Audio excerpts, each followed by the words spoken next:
and Sid Show. Guaranteed to be enormously successful. It's about truth, the damn truth, New York's truth, the truth behind the BS. For New York, nothing at all in between. This is Bernard McGurk. Bernard McGurk. So Bernie. This is Sid Rosenberg. The one and only Sid. Live, local, on it. You never know what's going to happen. Exclusively. Party and Sid. 77 WABC. That's my coat. You mean? Yes. I'm J. Peterman. Elaine, who among us hasn't snuck into the break room to nibble on a Love Newton? That noise. That's the noise! What? That infernal rattling sound that has plagued me these past 2 days, and I could not find the source. In my office, in the hallway, even in the men's room. Shame on you, Elaine. No, Mr. Peterman, that wasn't me. That reminds me of the Haitian voodoo rattle torture. Mr. Peterman, I don't know what's going on here. I am not addicted to anything. Oh, Elaine. The toll road of denial is a long and dangerous one. The price? Your soul. Then, in the distance, I heard the bulls. And I began running as fast as I could. Fortunately, I was wearing my Italian cap-toe Oxfords.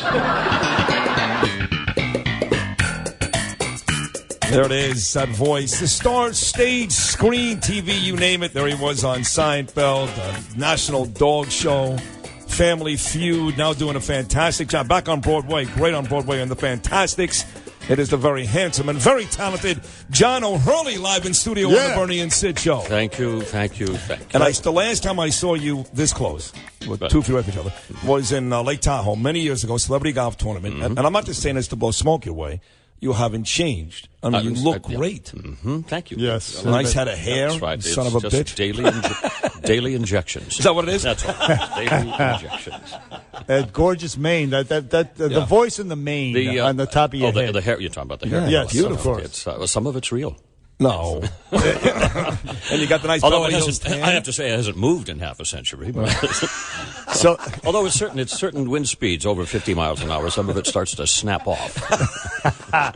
So also of Dancing with the Stars, you went all the way. The first season.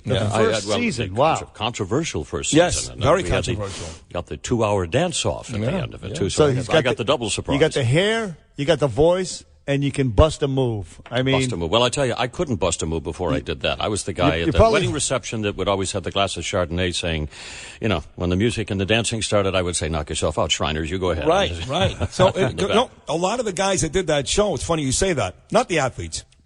A lot of those guys I talked to over the years, Jason Taylor, LT, they were good with it. But a lot of those guys were not the type to get up first at a wedding or a bar mitzvah and hop on the floor. Never. And even when I was on Broadway all the years, it was always, all right, leading man to the back, dancers out front. Right. So what did you say? So you were intimidated, you were nervous, but you still said yes, and you were pretty good. Well, I did all right, but I mean, the first year I ended up ultimately winning, I suppose. But but the way it started was even more interesting because they called me. They had never done this before. They had this European series, this London series. They called me up for lunch. ABC never calls me for lunch, and they never pitch me shows. Right. So I should have been suspicious right away. We had lunch, and they were showing me this series with these elegant gowns and this live music, and it was going to be competitive ballroom dancing. And I said, I'll be very happy to host it. They said, no, we want you to do it. I said, no, I'll host it. They said, no, we have a host. We want you to do it. Right. And I said, all right, I'll do it. Who else have you got? And they said, well, you're the first person we've asked. Wow. And I said, but then they said, because we have you, now we can get Evander Holyfield. Oh. And I went, huh? And I realized what ABC was doing. They were trying to use this summer replacement series as a way to give America what they've been looking for more than 20 years. The John O'Hurley, Evander Holyfield matchup. Finally, on the level playing field of ballroom dancing. And if you remember, I took him out in the third round with my foxtrot. Yes, you did. That's right. Without having to take a piece of his ear off or anything like that. He left intact. Yeah, so congratulations on that. That was a fantastic run, of course. And we played the Seinfeld stuff coming in, and you do the voice on SpongeBob SquarePants. King Neptune.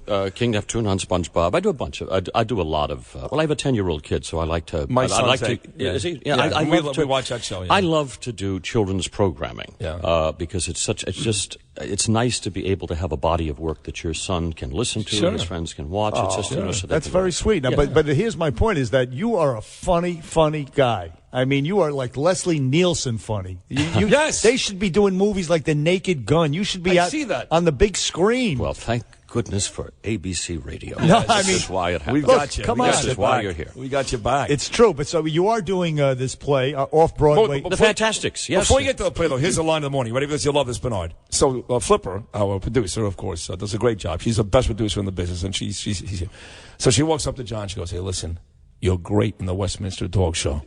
What's wrong with that?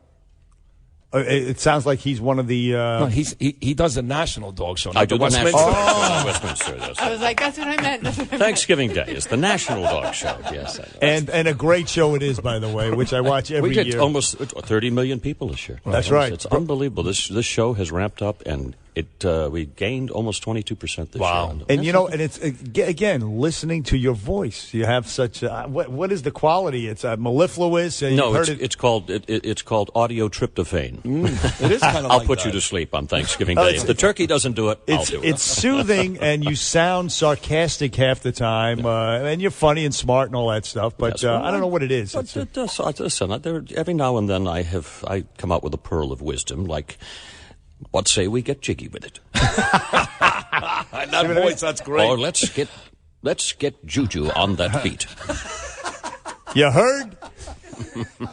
Yeah, no, that's absolutely very funny, and that's why we watch. I watch it every year on Thanksgiving, the National Dog Show. But we were going to get to the Fantastics. You are on Broadway, a limited edition run. I'm doing just a special run here, just for the holidays. I'll be from now until New Year's as El Gallo. I played the role. Here's an interesting story. The boy. I played the boy. I know you did. Back in college, and I got to tell you an interesting story because it's the most remarkable thing in my theatrical career. I am on stage in this small college theater, out in the parking lot while I am singing the song called Soon It's Gonna Rain to my love interest. Holding her hands, looking deep into her eyes, I hear the sound of my car being started up while I'm singing. You stole it? What? Someone was stealing my car. And back in the 70s, you knew the sound of your car. There wasn't fuel injection. This was a 1965 GTO convertible, baby. And you heard the thing go da-da-da-da-da-da-da-da like that. So I'm looking in her eyes, and she said, and I remember her saying to me, she goes, "Your eyes went dead." And I go, "I have two choices now. I can leap off this stage, run and try and save my car, or I can go down with the ship." And I went down with the ship. I went down with the ship. I ran out there at intermission, and sure enough, bye-bye car. And it was found 3 days later at the top of a ski slope in North Smithfield, Rhode Island. Wow, that's dedication. Well, I can tell you this, though. I'm sorry you lost your car playing the boy then, but my daughter Ava, who's 12 years old, she goes to a public school in Brooklyn, New York, and they actually took the whole class last week, Bernard, you didn't know this, on a class trip to see the Fantastics. Oh, okay. We've had some nice groups there. Yeah. My daughter was there. She thought you were spectacular, and I haven't seen it. I told you I went to see Chaz Palminteri's play, and I walked past your neon signs. I'm going to come see it. It's kind of like. Correct me if I'm wrong. Is it kind of like Romeo and Juliet? It's kind of a light version of a Romeo and Juliet story, but beautifully written. Some of the most memorable music in Broadway history's "Try to Remember" is there. Soon It's Going to Rain. I Can See It. I think Barbra Streisand has recorded every single song. Wow. In that, They Were You. There was another song from there, but the music is so recognizable, so beautifully done. But more importantly, it is so beautifully written. Yeah. It's done almost with kind of a lyrical poetry. The writing in it is just spectacular. Some of these monologues that I do are absolutely like Elizabeth Barrett Browning type of poetry. It's just beautiful stuff. So I truly enjoy the show. It's wonderful. It's at the Jerry Orbach Theater, by the way. We didn't mention that. At the I saw in the Theater chorus line, by Center. the way, many years ago. Over at 50th and Broadway. Over there. Actually, I think 50th and Broadway. It's what a great show. And you went to see Chaz's show. I'm going to tell you a story about Chaz Palminteri. Okay. Years ago, when I was on ABC, boy, am I pushing your brand. I was on a show called Loving. It was a soap opera, right? And I was actually the first twin brothers on Loving. And they were just kind of testing it out, and then they sent it over to all my children. But I was the first twin brothers on daytime, so I had to play two people. To do that, they had to find somebody. Because they had a guy in All My Children after the same David thing. Canary was over there. Very good. So they had to find a body double for me, so they could shoot across his shoulder and have to be the same height, and so that I could talk to myself, have fist fights with myself, and all that stuff. So they found this guy, and he was a bouncer down at the old Limelight. Oh, sure. And the Limelight was this old dance hall down there. It was Broadway an old and church. 18th or something. Right. Right. So they found this guy, and he comes up, and he was kind of a Dees Dempsey guy. You know, he's just a local guy. Yeah. So they got him as my body double because he had dark hair, and at that time, so did I. So anyway, as soon as he would finish the series, as soon as the body double stuff, he said, well, I'm going to go downstairs. If they don't need me, I'm going to go do my play. And I said, you're writing a play? He says, yeah, I'm writing a play about the story of my life. And, I said, So I look at him, I go, so I look at him, I go, well, good for you. Good for you.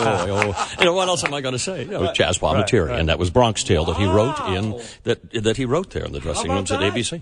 No kidding, famous movie, now a hit play. De Niro behind it. It's a brand. It's going to be it's the next Hamilton. A Bronx Tale. Yeah. But in the meantime, we're still talking about your play, The Fantastics. You can get tickets at Ticketmaster.com. It's at the Theater Center in the Jerry Orbach Theater at the Theater Center on West 50th Street. I just want to get that out. Broadway, right. Mm-hmm. Check it out. It's John O'Hurley here with Bernie and Sid, and of Seinfeld fame, many other things, and of course Elaine. You had a big role with her on Seinfeld. Seinfeld, she was that was the surreal version of Mary Tyler Moore and Ed Asner. Yes. It was great. It was a great relationship. Do you ever hear? Do you talk to her? She's got a big hit show now, Veep on HBO. Yeah. We're all very close. I had Jason when we're together in L.A. They come over for dinner and stuff. We still see. It's a very small industry. What about Michael though? Because Michael had his issues. He had the statement he made. He got in trouble. I don't see Michael that often. Nobody sees him. No, I don't. Nobody. But I just don't. And it's not that there's any. I just don't see him. You're not angry about what the whole thing went down and all that. And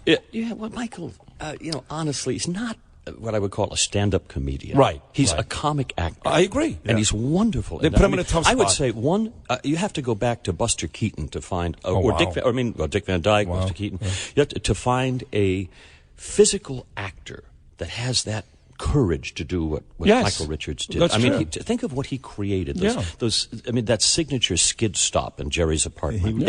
Everyone was different. And he would rehearse that like Baryshnikov off stage. My set, the Peterman office, was always next to Jerry's apartment. And he would sit there inside just rehearsing that. It was fascinating to watch. It was the way, none of that was not planned. Right. But your friend Jerry screwed me, just so you know. Not that you care, John, you don't care, but I'll make it a quick story because I try to make all the guests about me. And many years ago, I was working at WFAN, a sports station in New York, and I got a phone call from Christine at DreamWorks. Mm-hmm. And I thought I was being set up by Bernard here, my friend, or Imus, and I wasn't. Mm-hmm. She said, listen, Jerry Seinfeld's about to make an animated movie this summer called The Bee Movie. He's a fan of yours from WFAN. He loves your staccato delivery, your Brooklyn accent. Mm-hmm. You'd be perfect for the role. I said, great. We're going to pay you double union, whatever it is, $1,400. Mm-hmm. So make a long story short, I met Jerry Seinfeld at a recording studio in Manhattan. Mm-hmm. And for 2 hours, just like you and I that was just us.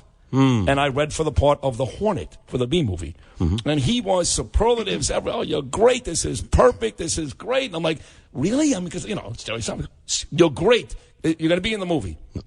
So about a month before the movie comes out, I'm looking at all the IMDb, I see John Leguizamo, I see Whoopi Goldberg, I see John Goodman.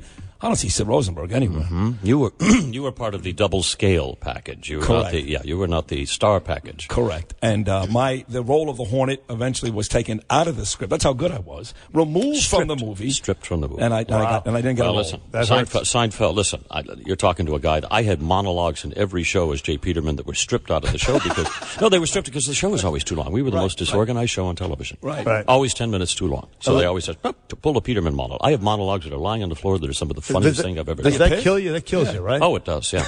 And he blamed you want to hear one? Yeah, please. All right. This is when Friars Club episode when Rob Schneider was playing my hard of hearing assistant, and I thought I mistakenly thought that he and Elaine were having a little tete-a-tete on office time, and so I walk into her office late in the afternoon, slap down 2 tickets to the circus that night, and tell her that she and Bob can knock off a little early and get ready. And she looks at me as though I just licked her ear. And she says, Bob? And this was the monologue that was cut. I said, Elaine, don't worry. I, too, am no stranger to love on the clock. As a young lad, my father apprenticed me to a honey factory in Belize. The chief beekeeper was his horrible hag of a woman with gnarled teeth and a giant wart that she called a nose. Oh, she was not attractive, even by backwoods standards. But love is truly blind, Elaine, and as the days went on, working closer and closer together, that sweet smell of honey in the air, I knew I had to have that horrible creature. And I did, so you and Bob have a good time tonight. Oh, I can't believe that that got cut. Wow. Gone. That's awesome. That exists only off my lips right now. Memorized it. Brilliantly done. But by the way, who do you blame for that? Larry David? No, Do you no. The show is. I mean, the show is always too long. You got. I mean, that's. But I mean, 10 minutes too long on a 21-minute show. That's all Yes. they can put on the air. But still, I mean, they got to strip a lot of stuff out of there. So it was easier. And And also, it would have been also, Larry David's call, right? Oh no, I'm sure that's an editor's call. I'm sure the first thing you do is strip it away. They've got to get it down to the plot, basically, and then they start building back the icing on the cake. And I mean, I understand that's the way it didn't. I wasn't advancing the plot. It was You're just being very basically- gracious, but something tells me No, that he's pissed. No, he's furious. you want to It is. choke out Larry You'd David. like to kill him. Yep. There are moments when I still drop to the floor and curl into a little fetal ball and scream, "Oh, mommy, make it stop." When they ask guys like you about this show, I think they always say the same thing. Did you ever think, so lame, but did you ever think 20 years later they would still have the popularity? And guys like, well, I never really thought, but did you? Well, that show, yes. Okay. Anything else I've done, no. No. And I've killed a bunch of series, my friend. I'll tell you. Gotta love the you see me at a table reading that show's going home in a body bag. No, but honestly, Seinfeld you did because it was just different. And I'll tell you why it was different. When I did the first read-through of the first introduction of J. Peterman, I remember calling my manager that day and I said, "This is the #1 show on television. It's not funny. It's not funny." Right. Yeah. And he said, and what I realized is it was teaching me a brand new way to do comedy. Yeah. Because Seinfeld wasn't about set the joke up, deliver, set the joke up. No. It wasn't about, like dancing, gather speed and release. It wasn't about that. It was about do the scene honestly, and the scene is funny. Yeah. And the whole story becomes funny. It was never about individual lines. And every other show I had done is like, find the jokes, here it is, go, Right. bang.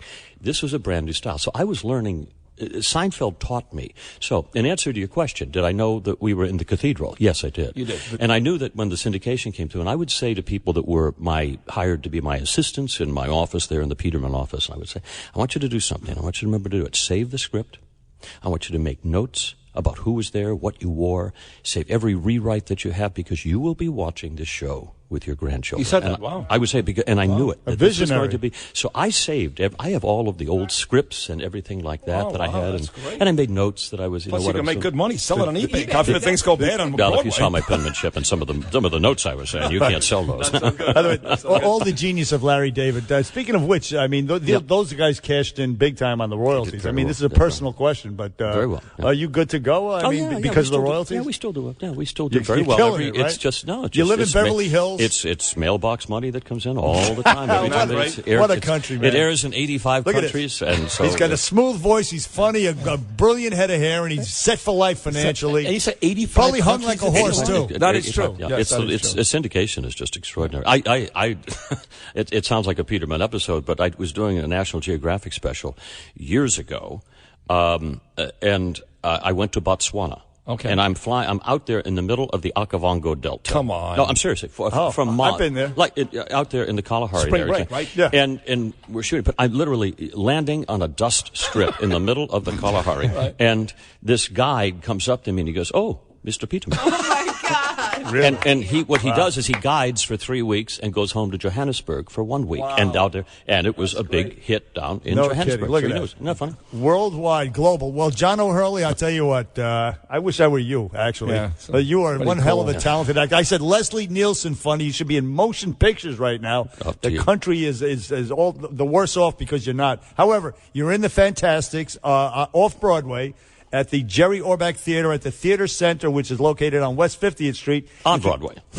On Broadway. Yeah. Is it? No, the show is. It's West 50th at Broadway. You're At right. Broadway, yeah, So why do very they call it an off-Broadway Well, show? it's the size of the house. Okay, Size all of right. that. It's a small, very intimate theater. Well, you can get tickets at Ticketmaster.com to see John. A limited run. He's going to run till January 1. January 1. Then he's back to Beverly Hills to enjoy that Seinfeld money. That's what I had. Yes, a lot of envelopes stocking up there. Damn! I'm gonna be back Damn! Betcha. Anyway, John O'Hurley, thank you for appearing Great to on be the with you, Bernie. Bernie. Good You luck betcha. with the rest of the run, and Merry Christmas. Bless you, my friend. Good to be with you. Good to see you. Great to see you. You look great. All the love. Back on the Bernie and Sid show right after this. 77 W.